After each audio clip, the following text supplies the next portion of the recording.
So today's discussion features Armando Codina, the founder and executive director or chairman of Codina Partners.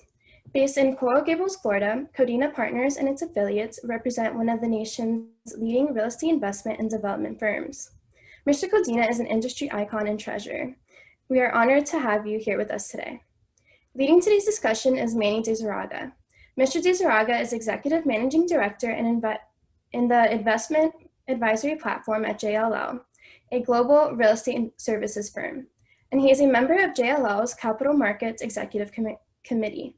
Mr. de Zarraga specializes in the execution and expansion of JLL's capital markets platform through the representation of institutional-grade commercial real estate property owners. Please welcome Mr. Manny de Zarraga. Thank you, Emily. So it is a huge honor to participate in this conversation today with such a distinguished group of brilliant students from FSU and from a number of other universities, so welcome. Also an honor to be with the amazing leadership team of the Real Estate Center, amazing Dean Gasloff and colleagues. And most importantly, amazing to have this opportunity of conversation with, as Emily mentioned, an industry icon, but also an icon really of corporate America, Armando Codina. So I'd like to maybe play off a little bit off the public saying, which is where shopping is a pleasure. And that is, it is always a huge pleasure to spend what I consider to be priceless time with Armando and the FSU family. So thanks again for the invitation. So with that, Armando, any quick intro thoughts you want to give there? No, I hope you're gonna have we're gonna have like a Biden CNN interview where you're very kind to me, you know, and you praise me all along. So between Emily's introduction and you, I don't know what to say. The treasure. Okay, I'll do my best to be a good Anderson Cooper, but we'll see. So, so thank you. So Armando, why don't we kick off and maybe give us an overview of your career leading to today, what is Codina Partners. So Manny, it's a pleasure to be here. Let me start by saying that I've had nobody gets to where I've been without a very, very strong team behind you. And through the years, I have been lucky to have had some of the best people involved in real estate. I think we are acknowledged to be an important incubator. We've been through the years. So the head of our development, Fort Gibson, is a successful developer on his own. Our brokerage division, Hank Klein, Tere Blanca has her own firm. She helped us lease this building. Jose Juncadella, Fairchild, those are our office leasing in downtown Doral, and those are our industrial. We had the best brokers in Broward and Pike Raleigh, and particularly in Palm Beach, where we had Keith O'Donnell. So I can go, George Pino here. So through the years, we've been an incubator of a lot of talent, and so you got to begin by surrounding yourself with people that are better than you are. So let me begin with that, and also tell you that the CEO of our firm now is my daughter. I didn't go to college. She has an MBA from MIT, and she was the head of the real estate club. So great team. And let me also tell you, Manny, that I got into this because I'm not a big fan of Zoom, because Bridget O'Connor called me. And Bridget, I think for the students, rather than it would have been better than this interview if you heard the story of how much I chased public and the process that I went through. So I was trying to get Publix into downtown Doral off of an idea of a failed business park, and Bridget O'Connor took a chance with me, and we have both been rewarded. So that's how I got here. So to answer your question, so you know, I came to the United States in '61, a company, and was reunited with my mother 3 years later. So we were reunited in Jacksonville. I had just finishing during my senior year of high school, so I didn't go to college. I went to support my mother. I worked at a Winn-Dixie and a bank. While at the bank, I was very fortunate that the president of the bank took a liking to me, and it's quite a story, but we don't have time for that. But I would tell you that although you were required to have a college degree to be on the officer trainee, he allowed me to go through the process without it. And in that process, I found doctors that had a tremendous problem with their account receivables. So I had an idea, and I was fascinated by the data processing department of the bank. So long story short, I had an idea to do an automated medical billing, and we did. I got a $60,000 SBA guarantee, borrowed the money from a bank, started a medical billing company. We ended up being eventually the first company to do a Medicare form on a computer, later a tape, and later a disc. So I had the good fortune that two Texans, one of them was Ross Perot, wanted to buy my firm. So in '78, I sold it for what I thought was all the money in the world. It wasn't. And I thought I was going to retire, and thought I wanted to run for office. I ran the Bush campaign against Reagan, the primary. And it's a long story short, after a year of being involved in politics, I got cured. Fortunately for Miami and for my family, I got cured. So I wanted to get back into business. I had a very tight non-compete. So I got back into real estate by investing my money and some of my doctor's money into real estate. Eventually we became Codina Group. That's the firm that I described to you. And we were the largest full service real estate company in the state, even though we only develop in Dade, Broward, and Palm Beach County. So I merged with, I'm sorry, I have a cough. I merged with FECI, Florida Industry, the company that Henry Flagler founded when they brought the railroad to Miami. A transaction that I always wanted to do. I merged with them in May of '06, and I sold the company I became the largest private shareholder, sold the company to Fortress in '07. So I acquired a lot of mortgages and something called CDD, which is a senior bond to a first mortgage, and ended up, so I thought I was going to retire for a second time. So I was a failure when I retired the first time. And when we sold the farm, I thought we would have just a friendly small family office with my daughter, but we acquired a lot of debt, and we ended up with all of real estate. The building that I'm in was a mortgage that we bought from Wells Fargo. And downtown Doral is the only thing that I did not sell when I sold everything we had. So we're back. We're very active, as you know. So that's a bit of the history. And I'm going to end up with this, Manny. Whatever amount of success I've had, I owe it primarily to the fact that Cuba was 90 miles away from this country. So this country has been tremendously generous to me. When I see what's happening in the country today, it's very hard for me to absorb.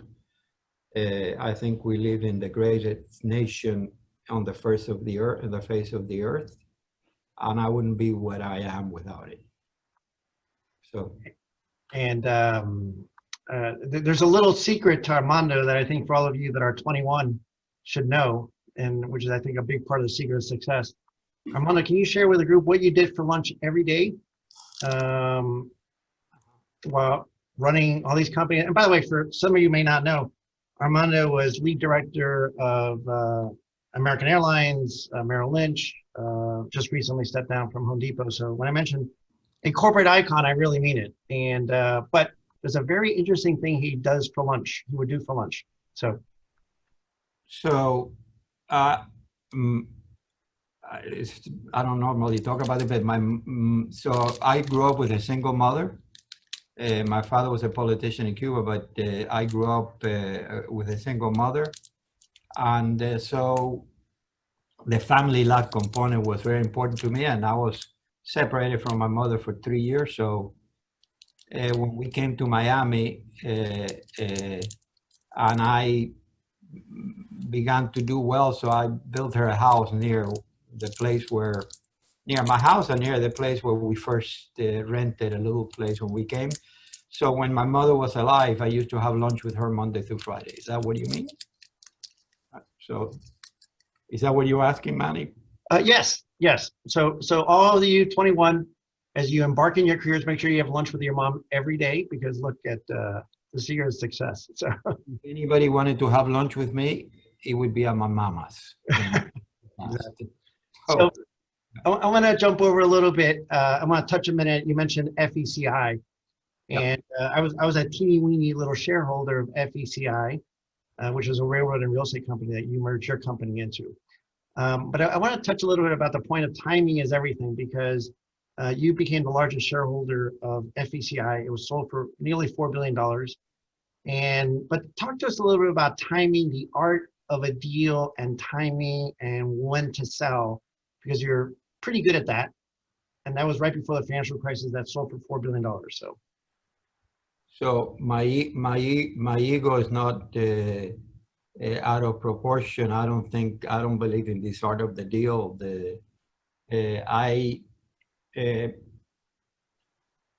always lost it after their assets. So when I sold Manny, I thought they paid me less than I thought my company was worth. But they were paying me with a currency that I thought was highly, highly undervalued, the shares of FECI, and it turned out to be a good guess. And once I got in there, so people give me more credit than I deserve about the timing. The fact of the matter is, I had been, I was around when the Resolution Trust, and I had a lot of assets, and I was in the middle of working them all out with banks. I've never given a property to a bank. I've never defaulted, but I learned a lesson. So I had told myself that the next time, the next cycle, I would be on the outside buying stuff. So there were a number of things in the market. I couldn't have foreseen the debacle that followed, but there were a lot of signs on the markets, a lot of transactions that I did not understand.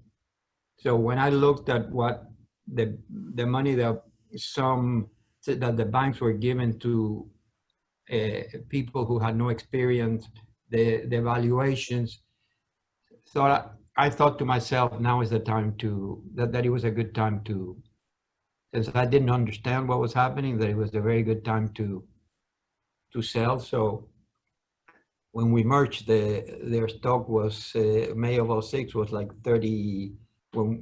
I think when we began talking, it was 29. It was low 30s when we closed, and we sold it at 84 in June of 2007. So that was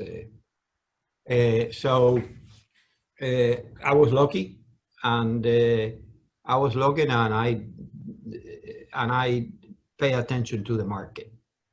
So that's, I think, is the way that I would characterize it. So if that company would not have been sold June of 2007, and instead it would have been August 30th of 2007, the world changed dramatically from. Yeah, because it was a railroad. There were two components: the railroad and the real estate.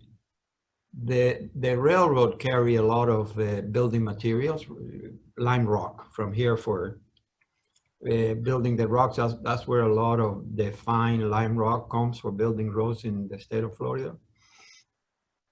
I would guess that the stock of FECI would have been, if it had stayed, when it was bought, they took it private.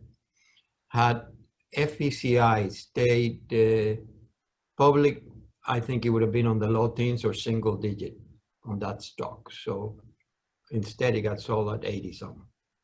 So a great story. So let's talk a little bit about decision making. So you have all these college students here, undergrad, graduate, and they're looking at their careers. One thing is they're dealing with, the world post-pandemic. The other thing is we're focused on the real estate side. So risk is always a very important part of the equation, right? You kind of have to take risk, but how do you deal with risk? And how do you make decisions about opportunities? So maybe you can give us a little overview on how you look to invest and how you manage risk. And maybe touch a little bit on the world now post-COVID, or we are in COVID. And so I have always paid a lot of attention to risk. There were people in real estate that, the joke of if I owe the bank 50 million, I don't sleep well. If I owe them 200 million, the bank doesn't sleep. I believe in the, my name is important to me and I've never defaulted. So I've always erred on the side of being, a lot of people would look at me as being very, very aggressive on the stuff that we do, and we are, in my mind. We take a measure of risks, but to give you, for instance, when we were developing the big industrial parks, I had a reasonable amount of liquidity, not like after we sold FECI, but I would do deals with, for instance, Prologis. It used to be, it was A&B at the time that I used to do deals with him, Hamid Moghadam. So I chose to do very large and complicated deals. So those deals, if they went south, I could not have managed it by myself. So instead, I did a number of those. I did 7 of those parks, Beacon Parks. They became the standard of. Beacon Center was our first. So we would do it with most of the time. They vary from deal to deal, but we would put in 20-25% of the equity, and they would do 75, and we had a waterfall, and we would turbocharge our returns. And my 25 went in so we buy a big piece of land, and the process of entitling it, which is what a lot of people don't want to deal with. So we dealt with a lot of complication, but we built equity, we put in cash. So we ended up doing a lot of those. We ended up with a lot of units on A and B, later Prologis. So I had a CFO at one time who kept saying to me, why do you give up so much of because I want to sleep at night? And we were able to do more than one deal because of that, and turbocharging those returns on the waterfall ended up working for me. Now, it's not for everyone to do it the same way, right? So, but at that time, Manny, we highly concentrated in only industrial for quite a while, and that's how we did. So I'll tell you one other thing. At a later date, when we had a lot of liquidity after FECI, and there came a moment in time that we wanted to do rentals. And as you know, I did a good number of pre-sales. So before we even broke ground, we had pre-sold to a number of institutional buyers who trusted me and liked the quality of what we did. Now, we have a very different mindset now that my daughter is running than we had when I was running it. But at that time, I wanted my family and my daughters to understand how to manage risk. So if we were doing 100 rentals at one time, I did not want to be. That's not something. So long story short, the rentals that we did with the pre-sale on hand, we could finance non-recourse. I wouldn't walk away anyway, but non-recourse. And we did about, that's 800 at a time. I wish I had, I am a good seller. So at any time in my business career, if I thought somebody was going to pay a lot more than I thought it was worth, I would sell. The mentality, thank God, with my daughter is that we want to do less and hold. So there would be, but you know, where I'm sitting next to, in our headquarters, the building next door, we sold to Prudential, pre-sold to Prudential. That's one I wish I had kept. So we've managed risk at any one time. Not any one transaction would take us down. So I think a theme in what you just mentioned about managing risk is that of working with partners, and your name is very much synonymous, I'd say, with an incredible level of integrity and ethics and value relationships. And I know when we've spoken to anybody around in the U.S. and some global investors, and your name is mentioned, they go, "Wow, we'd love to do business with them." So there's a managing partner, Gene Stearns, of a firm, Stearns Weaver, a very prominent firm here, who made a comment saying, "Armando, you're a rare breed of visionary who delivers more than he promises." And I'd say in our business, unfortunately, promising a lot and not delivering is unfortunately, but you are the opposite. So can you tell us a little bit about, and for our audience, the value of relationships and working with partners? So not to make this a love fest, but I talked about the importance of having people that are better than you, and I've always surrounded myself with people that are better and smarter than me at whatever it is that they were doing. But you also you need trusted outsiders, and I must acknowledge it. You are our most trusted outside advisor. You've dealt with our complicated transactions. You've handled a lot of sales and refinancing for us. So I want the students to know that, you know, I think Manny has the best overall view of Dade County and somewhat national, but Dade County is what I deal with him. He has the best handle on it. So to answer your questions, I mentioned the building next door. So I did a deal with Prudential, same guy, Jim Mahalso. Over 25 years ago, I did a deal with him right on this street, 2 blocks away in Salcedo, Gables Grand, where we sold it to him. And 20 some years later, I did a pre-sale with him next door. So this is a business where your name matters and relationships matter. You mentioned Gene Stearns. So when I built Museum Tower in downtown Miami, they were the first tenant that I signed up, Stearns Weaver. It was Archie Freed at the time, but so that was in 85.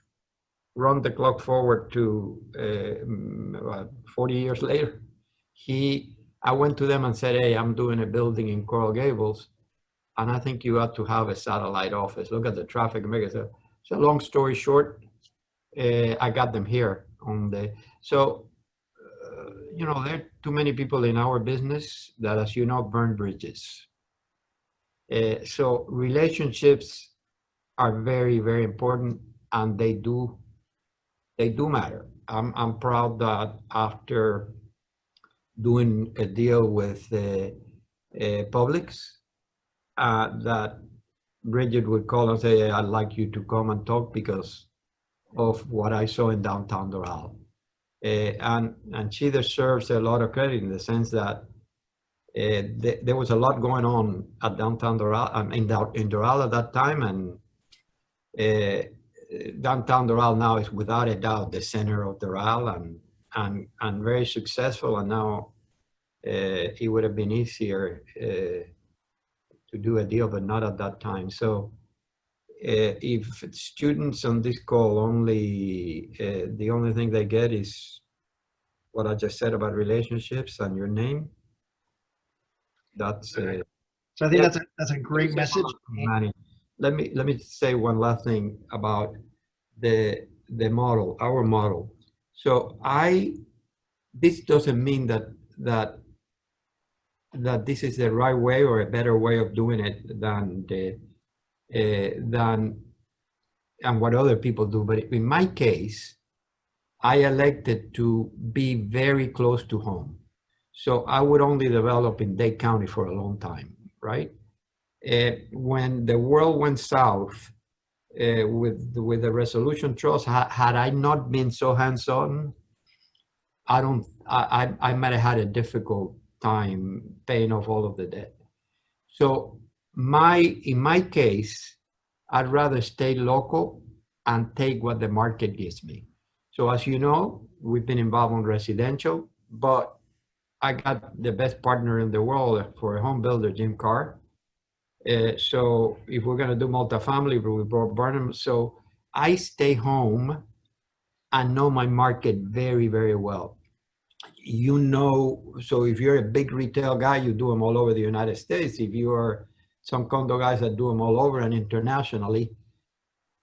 In my case, as you know, we do a number of things. We tend to do them because the market is giving us that. So we tend to do a lot of that at one time, whether it was rentals or we're not doing any office building now, but we may be doing one in downtown Doral. So, and in downtown Doral, we look at the world differently because we don't think we have any risk there. We got a low basis and we are willing to build for a low return because it's for the long term. So in my case, staying close to home and knowing my market, I think as well as anyone knows the market, I think that's a very important component. So two great messages there. One, the value of relationships. And for the students, the relationships you are having now with colleagues and internships, et cetera, are the relationships you're going to do business with in 30, 40 years. So, and two great messages there regarding knowing your market. And knowing your market, yesterday Armando and I spoke about 9:45 p.m. He called me with a question on something. And then I said, "How's your day?" He said, "Great. I had a meeting with a great pizza restaurant and that I'm working on getting him over to downtown Doral." And so the story of downtown Doral is great, but I think the hands-on effort that you take and the passion you take curating downtown Doral is amazing. So maybe you can share with the students, how you take a big, old, ugly industrial office park and turn it into a city. So I think downtown Doral is really a case study. You know that the Harvard did a case study on Beacon Lakes, which I taught for 8 years. That tells you, by the way, that Harvard is highly overrated when they have me there. Of course, but the downtown Doral is really quite a story. So I would say, first of all, when I sold everything that I had, the only thing I kept was downtown Doral. And the story of downtown Doral is a real estate, I call it a real estate miracle in some ways. So downtown Doral used to be a Koger center, K-O-G-E-R. Koger was I never got to meet him. His name was I.R. Koger. He was quite an interesting guy. And he developed a business model that when you tell somebody about the business model, until they get to the end, they're thinking, what is this? How can this work? So he would go out and come. He did this all in big cities all over the United States. He would come into a city that he expected was going to have a lot of growth, and he would go in an MSA, a metro area. He would go right to the edge of that circle that the government considered to be at the time Dade County. So at the time, Doral was in the middle of nowhere. So he would spend almost very little, the least amount of money possible on infrastructure, and he would build buildings that were very, very, very low quality. So you said to yourself, how does that make sense? Well, he would only respond to RFPs from government, and he was always the low rent. And on top of that, that he would use leases that GSA had approved. And so you know, Manny, that I wouldn't put government in any of my buildings. Very difficult to deal with them. They have clauses about, in many cases, where if there's a vacant government building, they can move and they will pay X. So long story short, so if you went to that Kroger Park in Doral, it was 90+% government. FBI was there in a building, alcohol and tobacco and firearms, drug enforcement agency, drug lab, on and on and on. So long story short, 9/11 came, and within days of 9/11, less than 2 weeks of 9/11, the government came out with an order that said we cannot be so concentrated in one park where one act of terrorism can cripple many agencies. So effective immediately, this guy cannot be next to this guy. And so in 2002, Kroger declared bankruptcy. So,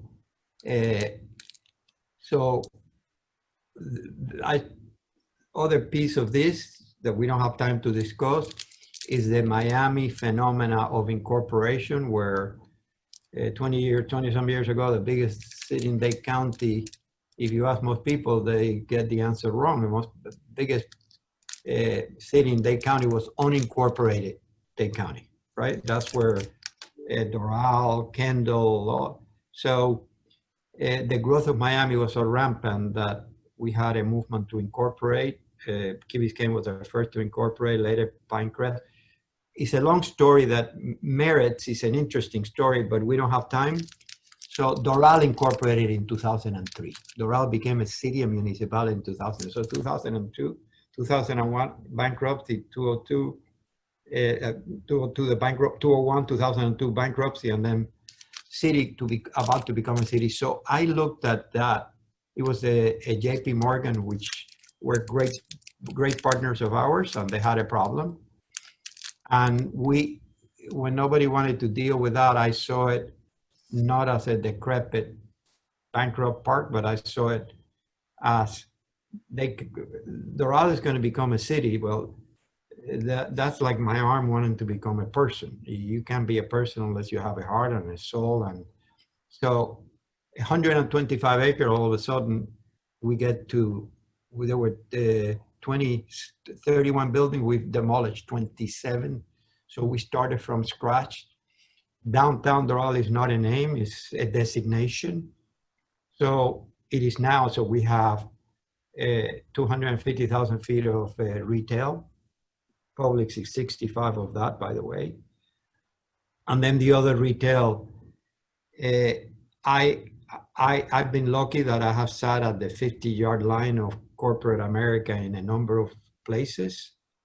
You mentioned that I was the lead director of AMR when till the merger with US Air, where I was at the table with a guy in New York, Bell South, when we did the merger with AT. And you mentioned Home Depot. So 12 years of sitting at Home Depot, I had a 50-yard line view of what Amazon does to retails, right?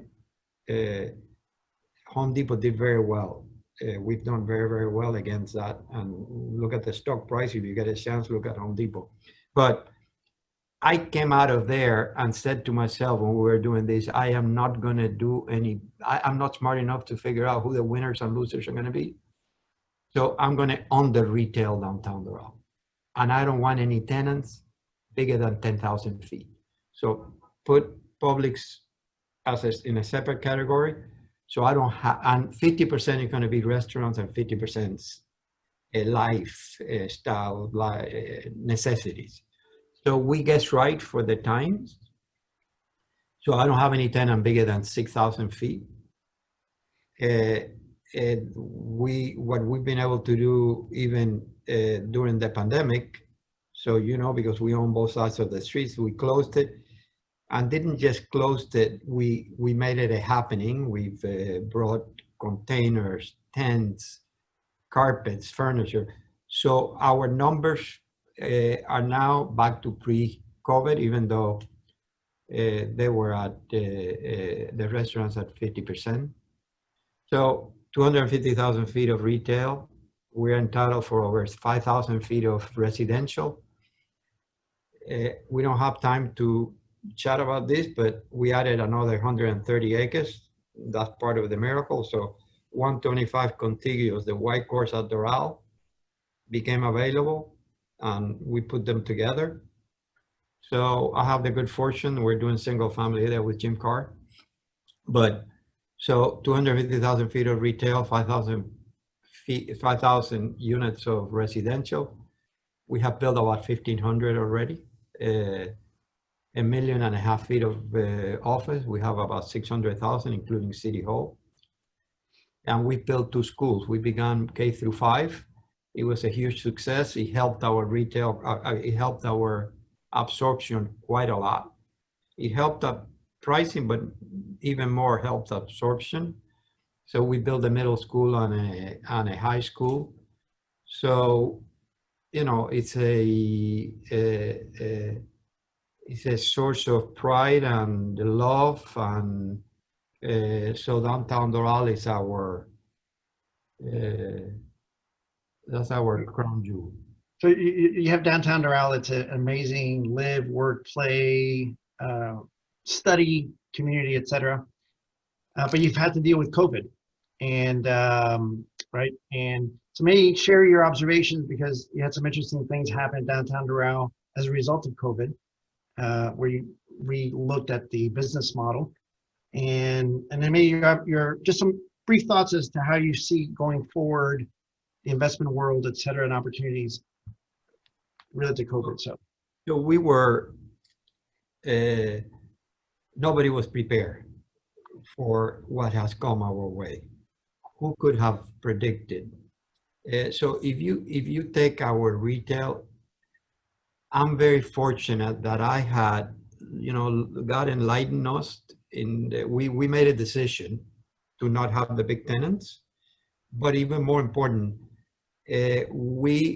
I said to myself when we were designing the retail, I want to be sure that you don't enter the garage from Main Street, so that we can do street festivals, so that we can at some times during the year close the street. So we had talked about closure of the street, never thinking of the pandemic.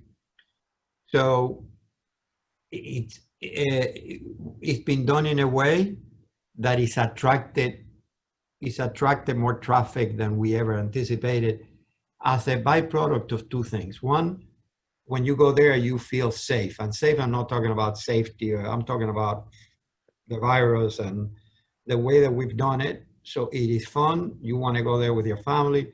So we've closed the first phase. Now, October 1st, we open the second phase. Bashur will have one corner. Baptist will have one corner. What used to be the Windward Yard will have one corner.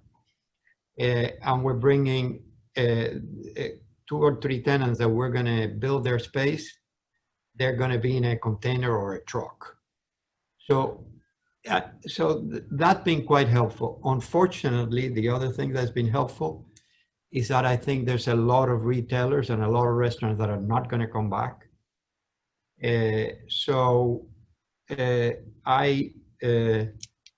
I think we're going to come out of this in Doral stronger after the pandemic than before the pandemic.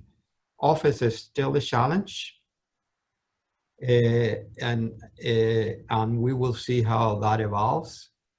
But we have, as you know, we take a disproportionate, we take more than our fair share of the market, because people want to work near where they live, or take their kid to school, or our retail. So I don't plan to do any additional office buildings at this time without an anchor tenant. We are planning another multifamily because our first one did well. I think multifamily, by the way, is way overbuilt, but I'm not afraid of it in Doral because of the school preference and people want to be there. Great, great, thank you. So I think we're coming up with a couple minutes here. And back in November, I joined you up at Harvard Business School for a class that you lectured at regarding kind of the entrepreneur per day Cuban exile and creating business opportunities. So I think the students on this call, and the theme being, you know, what would I do at 21? If you can give your observations on advice, career advice on a go-forward basis, what to do, what not to do. And I know there'll be a couple other follow-up questions from students, but. I was just handed a little note that says, we can hear the rapper. So I was taking a cough drop. So if you could hear the rapper, Oh, I thought you were going to start rapping. That would be awesome if you want to rap. my apologies. Okay. So look, you know, this the theme of this conference is what if you were 21, right? Yes. I'm not 21, so and hard for me to think about 21. And in fact, I would say I was never 21, because when my mother came and I was 18, I had to go to court to get my disabilities removed, which is to be emancipated, right?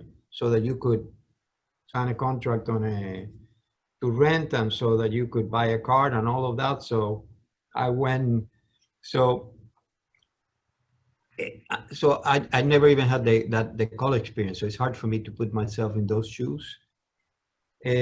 So, and by the way, I am so comfortable where I am and in my skin that I wouldn't want to be 21 today.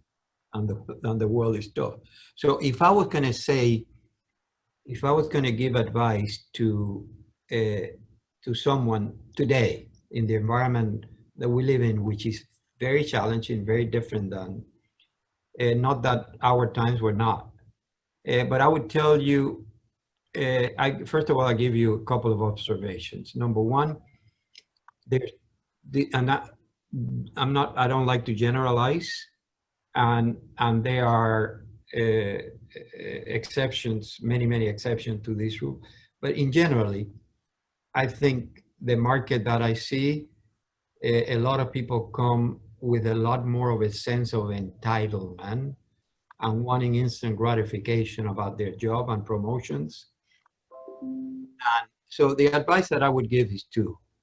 I would say two things. Number one, take the job that would give you not only satisfaction, but where you can really get a learning experience.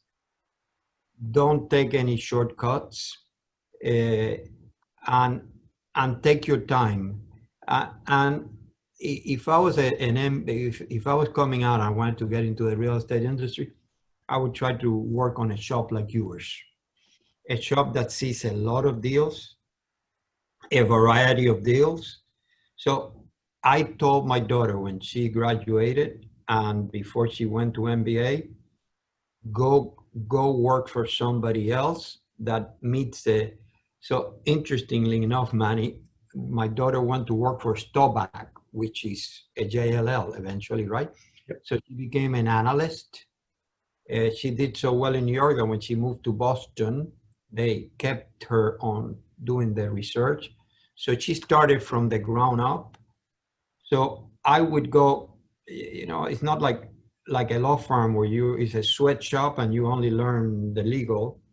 I would go to a shop like yours, pay your dues, don't have a sense of entitlement, and don't worry about what they're going to pay you to begin with. That would be my...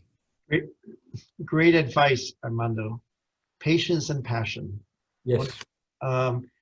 Emily, I see a series of questions that popped up. Do you want to run through them, or do you want me to run through them? Thank you. We'll start. Yes, I can do them. Please. So thank you both, Manny and Armando. We'll start addressing the questions. So attendees, if you have a question, just leave it in the chat. So the first question from Matt Colley: what was your greatest challenge in real estate and how did you overcome this challenge? Say that again. What was your greatest challenge in real estate And how did you overcome this challenge? I think probably the toughest time I had in real estate was the not. So I had a picnic. I had a great time buying that in this last one, but the previous one, when the SNLs long before this is long before your all's time, and there was something called the Resolution Trust. So I had a lot of projects ongoing and banks that were in trouble. So, by the way, one of the things that I learned that I also would be priceless advice for you if you listen to this is know your lender too. So the lender needs to know you, but you better know who you're borrowing with from, and that they will be there. So I think my biggest challenge, Emily, was those times when I was dealing with banks that were in trouble. And then you're dealing with regulators or you're dealing, and it was just get up every morning and pedal through it. And I learned a lot, but that was my biggest challenge in real estate, the S&L crisis. And that was the savings and loan for those that don't know what S&L is. That's a dinosaur. Yes. That's for dinosaurs like me. Okay, so our second question is from Hope Stevens. She said, with everything going on right now, what advice do you have as we are starting the job search? Starting what? The job search? That's what I said to you a little ago. Maybe that question popped before what I said before, but these are really difficult times. And I would do exactly what I told you a minute ago about where to look. Even if you don't get lucky enough to go to a place like an investment bank like Manny, and with someone like Manny, even on the brokerage end, it would be it can be a very learning experience. And I think we're coming upon a very difficult time, much more difficult times than what we're in this minute. I think we're going to have an overhang. So I would get whatever job I could get that would be a teaching experience. And then the next question is from Augustine Smith. He said, what are some of the intangible skills do you think our generation can improve on? I don't want to be critical, but I think you can improve on not wanting instant gratification, not expecting a lot of money right off the bat, not expecting that you're going to have an upper mobility, that the mobility is going to be faster than you can skip steps. So not to be critical, but when I went to the market, I felt lucky with any job that I had. And I applied myself. When I was a bag boy in Winn-Dixie, I knew the name of every customer and how they wanted their stuff bagged. And I never felt any job that I had at the bank or there were beneath me. So that's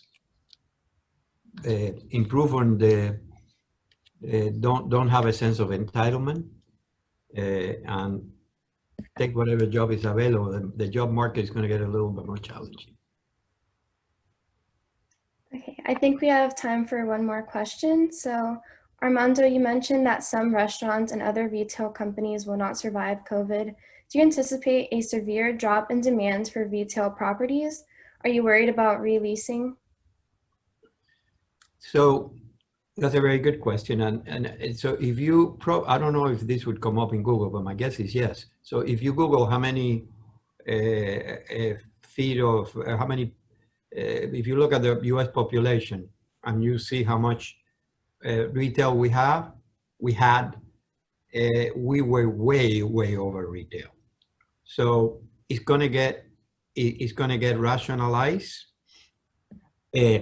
I think the places that are gonna suffer the most, I said it a few minutes ago, I said, I'm gonna build the multifamily in downtown Doral. because I feel very comfortable with the fundamentals. So the stuff that's going to suffer the most are stuff that should not have been built. They got built because there was too much money on the system, even money to people who are not, a lot of people who were working for fees. Anytime that there's too much money on the system, the tendency, you'll have developers that want to take the money from the institutions, get fees and build. So I feel comfortable with what I have because I'm going to be one of the survivors. But a lot of the stuff that was at the margins, I think we're going to have a lot less retail. No, look at the history of Sears. Sears didn't invest in their business, didn't invest online, and look at Amazon, look at JCPenney's. I can give you a list of every restaurant that I think is going to fail in Doral. So it's going to get tough. Yep. And maybe Emily, from what Armando mentioned, and just hearing the questions from the students. And by the way, I see a number of other questions that came up, and I'm sure Armando or I would be happy to answer any other questions anybody wants to reach out to us. And I think that what Armando has mentioned, one is passion, because he really loves what he does. 2 is relationships. That's super important. And 3 is knowledge of the markets, right? And I think for those entering the workforce, if they have those 3, things are going to work out, right? And disruption is opportunity. I haven't needed to work for a long time, but I work 7 days. Manny mentioned, so we curated the tenants that I haven't had one restaurant fail in downtown Doral, not one. And it's been 5 years. We've had one restaurant that sold to another operator, but we curated those restaurants. I went to a place last night for a pizza that I wanted there. In my case, it's easy in the sense that I love what I do. I don't know how to do anything else. I don't like the social life. I don't like socialites. I don't like the beautiful people, which it's a lot of them in Miami. I like to come to work and I work with my family. So easy. So Emily, maybe if I may, I have one last question for Armando, and that is this Saturday, there's a little game involving this character over here and this team. Yeah. So Armando, where are you putting your money on? You can plead the 5th if you want. Never, I'm a game fan. Okay. Never. Right. I get one of the things that I find when I deal with students is they want you to tell it the way it is. They don't want to hear. So that's why I've given them. There you go. Take the advice, but I've given them the world as I see it. I think that's how it should be. And I think Armando's done a phenomenal job dealing with change. And for the students, I think the change ahead is there's a lot of change, and it's a huge opportunity. So as you can see, the way Armando sees the opportunity. So thank you very much. Well, thank you, Manny and Armando, each of you, for a great discussion. And I know you're both very busy, so thank you. To all of our attendees, please plan to join us Thursday, September 24th at noon for our next If I Were 21 discussion. That discussion will feature Jody McLean, the CEO of Eden's, headquartered in Washington, D.C. Eden's is a leading retail real estate owner and developer with a nationally positioned portfolio of 125 places, so you're not going to want to miss that. And thank you all attendees for joining. Have a great day. Thank you. Bye. Thank you, Manny. Thank you, everybody. Thank you, FSU. Thank you. Thank you, FSU.